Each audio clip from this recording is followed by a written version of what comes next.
రంగారెడ్డి జిల్లా చేవెలలో ఈ నెల 27వ తేదీన జరగబోవు తెలంగాణ ముఖ్యమంత్రి రేవంత్ రెడ్డి సభ సందర్భంగా సైబరాబాద్ కమిషనర్ అవినాష్ మహంతి సభ స్థలాన్ని పరిశీలించారు. ఈ యొక్క ముఖ్యమంత్రి సభకు ప్రియాంక గాంధీ ముఖ్య అతిథిగా రానున్నారు. ఈ నేపథ్యంలో సిపి అవినాష్ మహంతి సందర్శించిన సభా కార్యక్రమాలు ఎక్కడికక్కడ ఏమి నిర్వహించాలనే విషయాలపై సూచనలు చేయడం జరిగింది. అలాగే పార్కింగ్ కానీ రూట్ మ్యాపింగ్ నిర్వహణ పూర్తి సభ సమగ్ర విచారణ విషయాలపై ఆయన ఆరా తీశారు. ఈ సమావేశంపై సూచనలు చేశారు. ఈ యొక్క కార్యక్రమంలో Rajendranagar DCP C H Srinivas, Chevella ACP Kishan, CI Lakshman Reddy మరియు రెవెన్యూ అధికారులు, పోలీస్ బృందం పాల్గొన్నారు.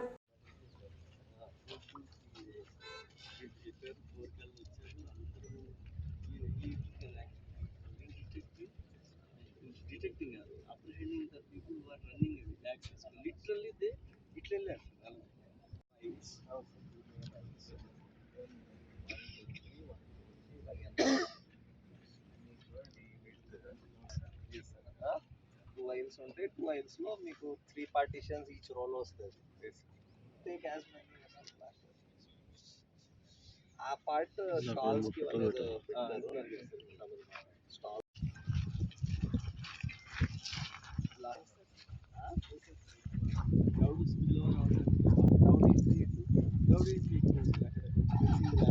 అక్కడ బ్రేక్ ఇచ్చేసి మొత్తం ఓన్లీ విఐపీస్ ఎవరైతే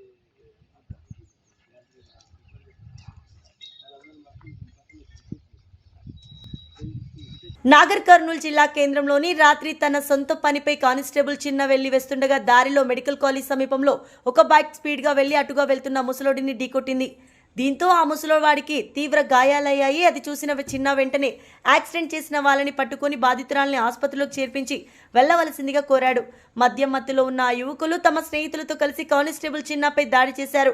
తను సహాయం చేయడానికి వెళ్తే తనపైనే దాడి జరిగిందని, విధుల్లో లేకున్నా సాటి మనిషిగా నేను సహాయం చేయడానికి వెళ్లానని, అది కూడా గమనించకుండా తాగిన మత్తులో నాపై దాడి చేశారని కానిస్టేబుల్ చిన్న అన్నారు.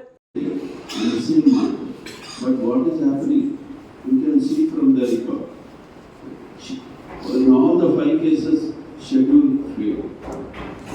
Don't bring the witnesses. Reschedule. నా పేరు చిన్న. ఇక్కడనే నాగర్ కర్నూలు కానిస్టేబుల్లో పనిచేస్తున్నా సార్. నిన్న నాకు రెస్ట్ ఉండే నేను విలేజ్కి పోయినా సార్. విలేజ్కి ఈవినింగ్ వస్తుంటే నేను మా తమ్ముడు ఎలక్ట్రికల్ స్కూటీ మీద వస్తుంటాం సార్. మన నల్లవాగు దాటినాక మెడికల్ కాలేజ్ దగ్గర అక్కడ దగ్గరికి రాగానే ఒక అతను పాలెం వ్యక్తి సార్ వచ్చి ఒక ముసలామెకి తాకిచ్చిండు. మా కళ్ళ ముందరనే తాకిచ్చిండు. ఆమెను కూర్చోబెట్టినాం. అతను కూడా వెళ్ళిపోతుంటే పక్క కూర్చోబెట్టి ఆయన బండి తీసుకొని అక్కడ పెట్టినాం సార్. పెట్టే లోపలనే వాళ్ళకి ఫోన్ చేసిన వాళ్ళకి ఫోన్ చేసి పిలిపించుకొని ఆ బండి తాళం చేయి నా దగ్గర ఉంటే తెప్పించుకొని బండి తాళం చేయి తీసుకొని వెళ్ళిపోతున్నాయి. ఆల్రెడీ కింద పడిన వ్యక్తే వెళ్ళిపోతున్నాయి. అతను దొరకబట్టాం సార్. దొరకబట్టి లాపే లోపలనే వాళ్ళ ఊరోళ్ళు సార్ ఒక 5-6 మంది నా మీద అటాక్ చేశారు. ఆ ముసలామెకు ఆల్రెడీ చెయ్యి ఇరిగింది, కాలు ఇరిగిపోయింది, దెబ్బ కూడా హెడ్ ఇంజరీ ఉన్నాయి సార్ ఆమెకు. ఇది చూపించి మీరు వెళ్ళిపోతారంటే వాళ్ళు వినకుండా నా మీద దాడి చేశారు సార్. నిన్న 7:30-8 గంటల్లో ఆ టైంలో సార్. నాగర్ కర్నూలు నియోజకవర్గంకి చేరుకున్న విజయ సంకల్ప యాత్రలో ముఖ్య అతిథులుగా పాల్గొన్న రాష్ట్ర ప్రధాన కార్యదర్శి బంగారు శృతి, బీజేపీ ఎమ్మెల్సీ ఏవిఎన్ రెడ్డి మాట్లాడుతూ గత 10 సంవత్సరాల కాలంలో ప్రధానమంత్రి నరేంద్ర మోడీ నాయకత్వంలో అనేక సంక్షేమ కార్యక్రమాల యొక్క ఫలితాలను దేశ ప్రజలకు, రాష్ట్ర ప్రజలకు తెలిసే విధంగా విజయ సంకల్ప యాత్ర ద్వారా సంక్షేమ పథకాలను ప్రజలకు చేరవేసే విధంగా యాత్రను చేపట్టినట్లు అన్నారు.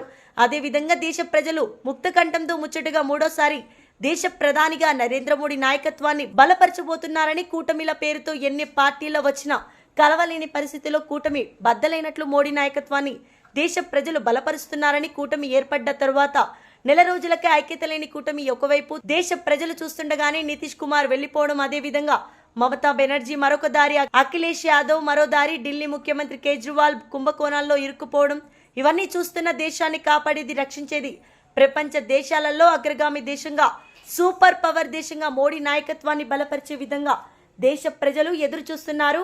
ఎన్నో పార్టీలు, ఎంతమంది వ్యక్తులు కుట్ర కుతంత్రాలు చేసినప్పటికీ భారతీయ జనతా పార్టీ బీజేపీ నేతృత్వాన్ని ప్రజలు విశ్వసించబోతున్నారని, ముచ్చటగా 3వ ప్రధాని అని ఘాటుగా మాట్లాడారు.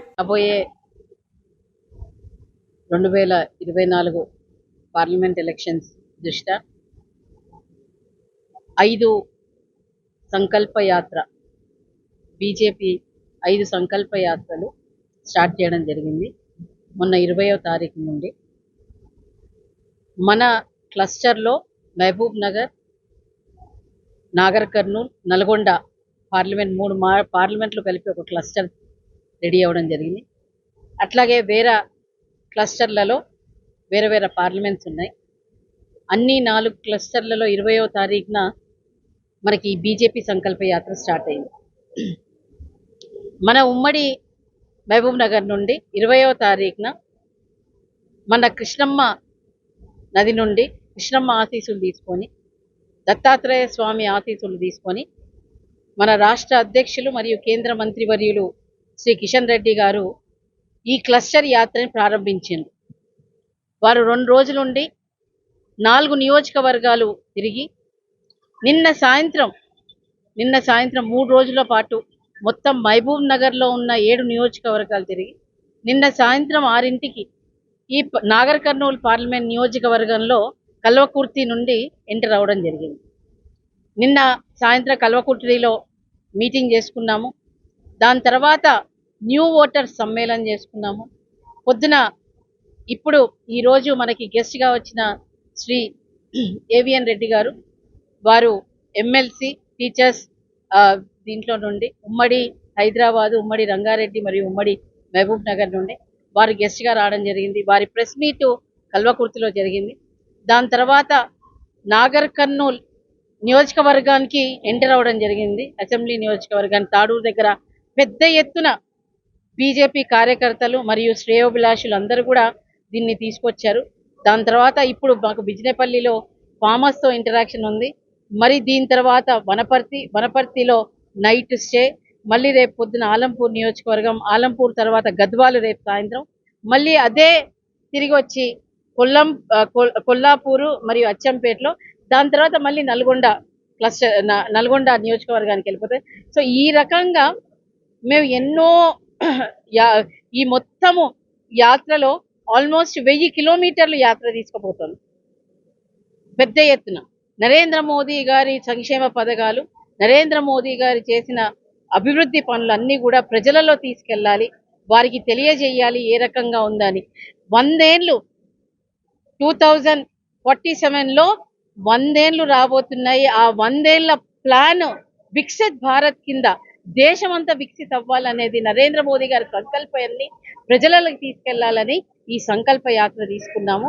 సో ఆ ఫ్యూచర్ ప్లానింగ్ గురించి రావాలి అంటే ఈ 2024లో జరిగే పార్లమెంట్ ఎలక్షన్స్లో ముచ్చటగా 3వసారి నరేంద్ర మోదీ గారు ప్రధానమంత్రి అవ్వబోతున్నారు. 400 పైచిలకు ఎన్డీఏ తీసుకురాబోతోంది సీట్లు. అదే సంకల్పంతో ఇక్కడ మేము విజయ్ సంకల్ప యాత్ర పేరుతోని యాత్రలు స్టార్ట్ చేశాము. ఇది లాస్ట్ టైం 2019లో కేవలం 4 ఎంపీ సీట్లు, కానీ ఈసారి మా టార్గెట్ 12 నుండి 15 సీట్ల వరకు మేము టార్గెట్ పెట్టుకొని నడుస్తున్నాం. కాబట్టి ఎందుకంటే నరేంద్ర మోదీ గారు కేంద్ర ప్రభుత్వం ఉన్నటువంటి భారతీయ జనతా పార్టీ ప్రభుత్వం ప్రధానమంత్రి మోదీ నాయకత్వంలో ఈ 2 టర్మ్స్లో అంటే సుమారుగా 10 సంవత్సరాల కాలంలో వారు చేసినటువంటి అభివృద్ధి సంక్షేమ పథకాలన్నీ కూడా ప్రజలకు తెలియజేయాలనే ఉద్దేశంతో ఇంతకుముందు వికసిత భారత్, ఇప్పుడు విజయ సంకల్ప యాత్ర దీని ఉద్దేశం. ఎందుకంటే గత ప్రభుత్వం కానీ ప్రస్తుత ప్రభుత్వం కానీ వాళ్ళు ఏ చిన్న పథకాలు ప్రారంభించినా కానీ ఎంతో దానికి పాపులారిటీ ఇచ్చుకుంటూ, పేపర్ల నిండా ప్రకటనలు ఇచ్చుకుంటూ కోట్లు ఖర్చు పెట్టేసేసి పథకాలు ప్రారంభిస్తున్నారు. కానీ అంతకంటే గొప్ప గొప్ప పథకాలన్నీ కూడా కేంద్ర పథకాలు ప్రజలకు అందుతున్నాయి. కానీ అవి ఎవరు ఇస్తున్నారన్న సంగతి కూడా ప్రజలకు తెలియకపోతుంది. కాబట్టి ఈ వికసిత భారత్ తర్వాత విజయ సంకల్ప యాత్ర ద్వారా కేంద్ర ప్రభుత్వం యొక్క సంక్షేమ అభివృద్ధి పథకాలన్నీ కూడా ప్రజలకు తెలిసే విధానం గురించి ఇదంతా పెట్టుకున్నాం. ఒకటి, గత ఎలక్షన్స్లలో అసెంబ్లీ ఎలక్షన్స్లలో ట్రయాంగిల్ ఫైట్, ముక్కోన పోటీ ఉంది. దానికి వేరు కారణాలు ఉన్నాయి, ఎన్నో కారణాలు ఉన్నాయి. కానీ రేపు జరగబోయేటటువంటి పార్లమెంట్ ఎలక్షన్స్లలో ముక్కోన పోటీ కాకుండా స్ట్రైట్ ఫైట్, ముఖాముఖి ఫైట్ ఉంటుంది. ఆ ఫైట్ ఎవరి మధ్య ఉంటుందంటే బీఆర్ఎస్ ఎలిమినేట్ అయిపోయింది, బీజేపీ వర్సెస్ కాంగ్రెస్. కాంగ్రెస్ కూడా ఇండియా అనేటటువంటి కూటమితోని ఫైట్ చేయాలనుకుంది. ఆ కూటమి ఏర్పడక ముందే అది చిన్న భిన్నమైపోయింది. కాంగ్రెస్ సపోర్ట్ చేసేటటువంటి మిత్రపక్షాలు కరువైపోయినారు. ఇక్కడ ఎప్పుడైతే కమల్నాథ్ పోయినారు, నితీష్ పోయినారు, దీదీ యొక్క ఉద్దేశం వేరే ఉంది. కాబట్టి రేపు జరగబోయే ఎలక్షన్స్లలో ప్రజలందరూ కూడా మోదీ వైపు చూస్తున్నారు. దానికి కారణం ఏంటంటే అఖండ భారతదేశాన్ని సమగ్రంగా కాపాడుతూ పాలించేటటువంటి దక్షత మోదీకి తప్ప ఎవరికి లేదు.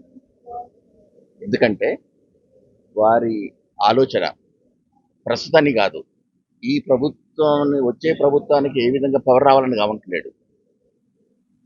రాబోయే జనరేషన్స్కు ప్రభుత్వం ఎలా ఉండాలి, పథకాలు ఏ విధంగా ఉండాలి, అన్నీ కూడా ప్రణాళికతోని పనిచేస్తున్నారు. ఆ విషయం కూడా ప్రజలకు, యువతకు, విద్యార్థులకు అర్థమైపోయింది.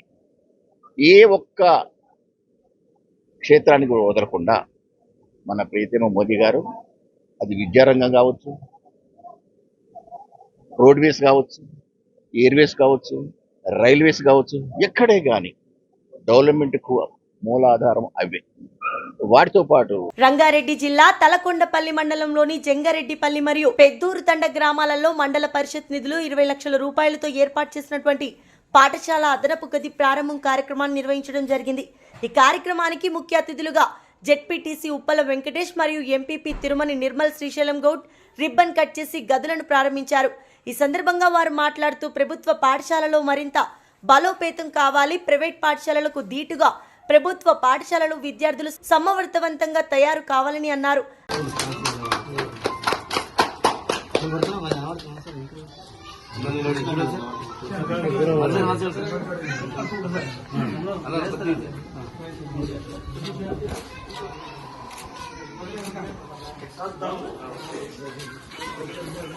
ఎప్పుడు దేవుడు ఉండాలి, ఈ గ్రామం బాగుండాలని బావోజీ గాని, ఈ గ్రామానికి సంబంధించిన నాయకులు, పడకల్లు, పెద్దూరు గ్రామాలకు సంబంధించిన నాయకులు అందరికీ కూడా పేరు పేరున విద్యార్థులకు, ఉపాధ్యాయులకు అందరికీ ధన్యవాదాలు తెలియజేస్తున్నా ఈ శుభ సందర్భంగా. పెద్దూరు తాండా ఒక చిన్న గ్రామం, కానీ గతంలో ఏ వ్యవస్థ చేయని పనులు చిరస్థాయిగా నిలిపోయేట్టుగా మేము పనిచేస్తున్నామని సంతృప్తిగా చెప్తున్నాం. మండల వ్యవస్థ గాని, జిల్లా పరిషత్ సభ్యుడిగా నేనున్నా గాని, ఎంపీటీసీ రఘు గాని, కిషన్ తమ్ముడు సర్పంచ్ గాని, ఈ అయాంలో ఈ 5 సంవత్సరాల కాలంలో మీ గ్రామంలో సీసీ రోడ్లు వేసినాం. దేవాలయ నిర్మాణానికి సుమారుగా 3-4 లక్షల రూపాయలు ఉప్పలా చారిటబుల్ ట్రస్ట్ ద్వారా ఏర్పాటు చేసి స్లాబ్ నిర్మాణం వేయించి దాన్ని కాలాలు లేపిట్లా కొమ్మల్లాకుంటుండే దాన్ని పూర్తి చేసి ఇచ్చినాం. గ్రామంలో గుడిసెలలో ఉండి, కవేల్ పెంకలలో ఉండి వాన పడితే ఇంట్లో బురద ఉన్న రోజులలో పిల్లలు, భార్య పిల్లలు ఉంటే ఒక తల్లికి ఆల్రెడీ ఇల్లు నిర్మాణం చేసి గృహప్రవేశం చేసినాం. 5ో 6ో ఇండ్లు పూర్తి ఇండ్లను చేసినాం. కట్టుబడి నిర్మాణంలో ఉండి అసంపూర్తిగా ఉన్న ఇండ్లను 7 ఇండ్లను సహాయం చేసినాం. సుమారుగా 13-14 ఇండ్లను ఈ గ్రామంలో ముందుకు తీసుకుపోయినాం. ఒక 13 నిరుపేద కుటుంబాలకు ఆర్థిక పరంగా సహాయం చేసినాం. ఆ కుటుంబాన్ని, ఆ తల్లి బిడ్డల్ని నీడకు ఈ పంచభూతాల నుంచి రక్షించుకునే విధంగా ప్రయత్నం చేసి మా వంతుగా సహకరించినాం. ఆండాలో ఫస్ట్ మమ్మల్ని ఆశీర్వదించిన తర్వాత ఈ గ్రామానికి వచ్చినప్పుడు తలకొండపల్లి రోడ్డుకి, సూర్యనాయక్ తాండా రోడ్డుకి, ఈ రోడ్డుకి లైట్లు లేవు, పోల్స్ లేవంటే ఎంబడే సుమారుగా 14-15 పోల్స్ ని, 13 పోల్స్ వేయించి లైన్ గుంజించినాం. పాఠశాల నిర్మాణం ఈరోజు ఈ పాఠశాలలో ఒకానొక సమయంలో టీచర్లు లేని సమయంలో కూడా పారా టీచర్లను పెట్టి వాళ్ళ జీతాలు కట్టి ఈ పేద పిల్లలకు విద్యను అభ్యసించాలనే ప్రయత్నం చేసినాం. గత 3-4 సంవత్సరాల క్రితం నుంచి పారా టీచర్లను పెట్టి టీచర్లు లేకపోతే ఆ టీచర్లకు డబ్బులు కట్టినాం, నెల నెల జీతం ఇచ్చి టీచర్లను పెట్టినాం. పేదిండి బిడ్డ చదువుకోవాలి. నిజంగా ఈ పాఠశాలనే కాదు, ఈ కల్వకుర్తి నియోజకవర్గంలోని పేదరిక నిర్మూలన జరగాలంటే, పేద పిల్లలు బాగుపడాలంటే, పేద కుటుంబాలు బాగుపడాలంటే ఒక్కటే ఆయుధం, విద్య ఒక్కటే అవసరం.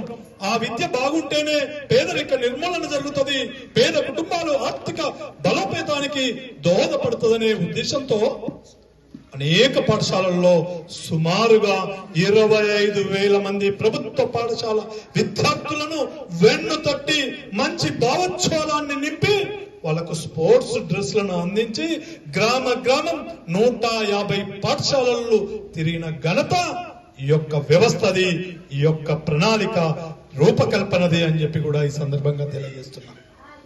ప్రభుత్వ పాఠశాలల బలోపేతం కొరకు అహర్నిశలు కష్టపడుతూ విద్యార్థులకు చదువు చెప్పే టీచర్లు లేని సమయంలో ఈ పాఠశాలలో కూడా పారా టీచర్లను పెట్టి ఉపాధ్యాయులను పెట్టినాం.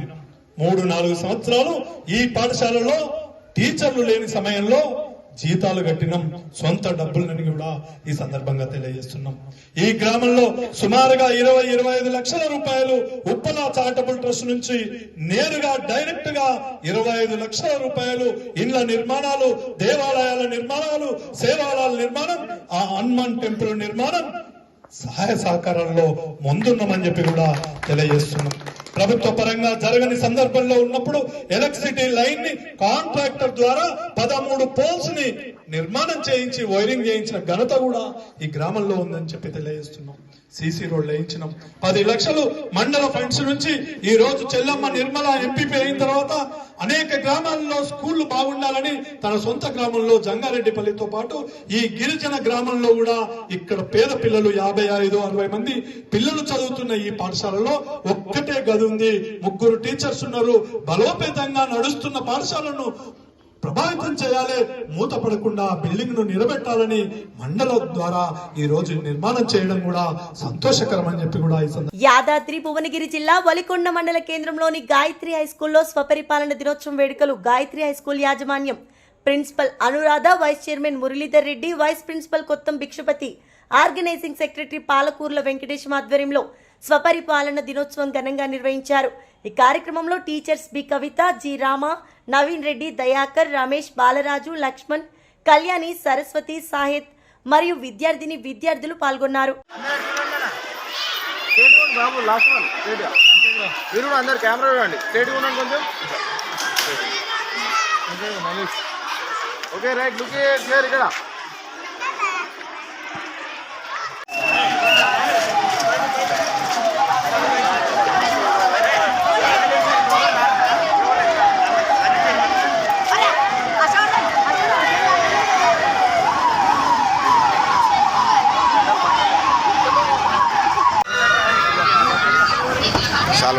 Shalom.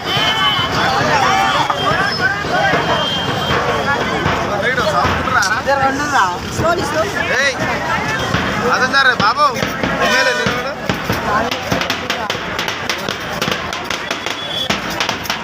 From Gayatri High School. Today we are celebrating Self-Government Day in our school. As we govern ourselves as principals, chairmen, directors, etc.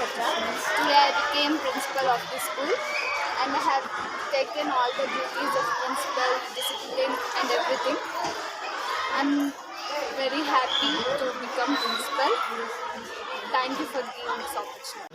చాలా గర్వకారంగా ఫీల్ ఈరోజు పోషించిన పాత్ర గవర్నమెంట్ పోషించింది సీఎం గారు కాబట్టి చాలా గర్వంగా ఉంది. ఈరోజు మేము చాలా మహోన్నతంగా బడిగా మా పాఠశాలలో జరుపుతున్నాము. ఇలాంటివి ఇంకొన్ని ఎక్కువ జరుపుకోవాలని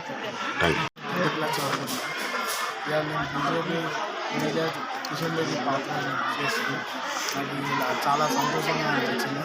ఈ పాత్ర ఒక్కరోజు చేస్తే చాలా గురించి తెలుసుకున్నాం. మేము ఎలా చేయాలో తెలుసుకున్నాం. Gayatri High School. Today, all our students have participated in the self-governing bodies. So this self-governing duty is given to each and every student. So this opportunity is given to student to come out with their ideas. Each and every student is a leader. So we have to look after the leadership qualities. So each and every student has enacted like CM, PM, principal, teachers, ministers, governing bodies, everything, whatever the characters have been given, they have performed. So this enacting is done because we have seen so many qualities in our children. Like they rule the school, they rule the country, they rule the state, each and everything, whatever the qualities are there, they came out of with their ideas. So the self-governing is a good opportunity for the students to come out with their own ideas. And thank you so much for giving this opportunity. విధానం ఏమిటో ఈరోజు మా గాయత్రి పాఠశాలలో ఘనంగా జరుపుకున్నాము. ఈ సందర్భంగా విద్యార్థులకు కూడా తమ వంతు పాత్ర ఏందని తెలియాలనే ఉద్దేశంతో వివిధ రకాల సంబంధించిన రాజకీయ పాత్రలు కానీ ఉద్యోగ పాత్రలు కానీ వాళ్ళకు ఇవ్వడం జరిగింది. దాంతో వాళ్ళు బాధ్యతాయుతంగా పనిచేసి నిజ జీవితంలో కూడా ఎట్లా ఉండాలనేది కొంచెం వాళ్ళకు తెలుసుకోవడం జరిగింది. ముందుగా నేను కోరుకునేది ఏంటంటే కష్టపడి చదివితే వాళ్ళు రాజకీయ నాయకులు అవుతారు, ఇలాగే పెద్ద ఉద్యోగస్తులు కూడా అవుతారని చెప్పి ఆశిస్తూ నేటి విద్యార్థులే రేపటి భారత భావిపౌరులు. ఎవరి చేతిలో ఎవరి రాతలో ఏముందో, ఎవరు సీఎంలైనా కావచ్చు, పిఎంలైనా కావచ్చు, కలెక్టర్ అయినా కావచ్చు, యాక్టర్లైనా కావచ్చు. ఎనిగో ఈరోజు మా స్కూల్లో పండుగ వాతావరణం జరిగింది. దీనికి గాను మా టీచర్లకు, మా ఉపాధ్యాయ బృందానికి, మా విద్యార్థులకు, టోటల్గా మా మేనేజ్మెంట్ సభ్యులందరికీ ప్రత్యేక ధన్యవాదాలు. జై హింద్.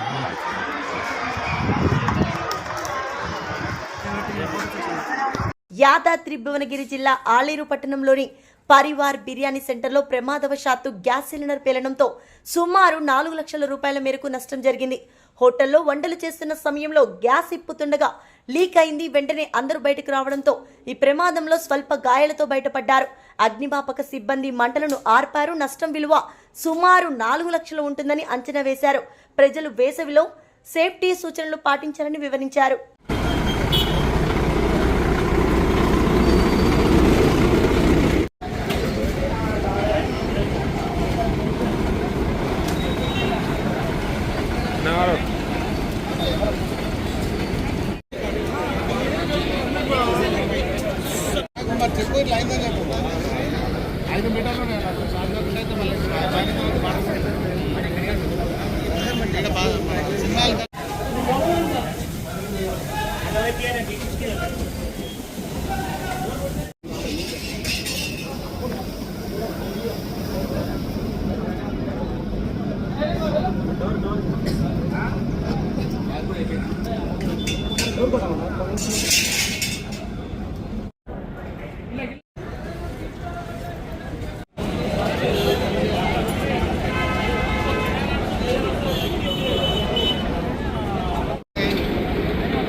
ఎట్లా వచ్చింది మంట?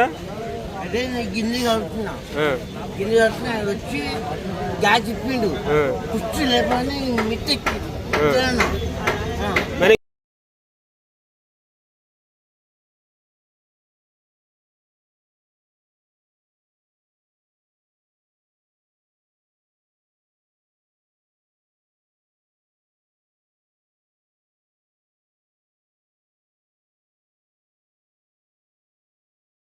ఎంతసేపటికి వెళ్ళింది సప్పుడు ఎంతసేపటికి వచ్చింది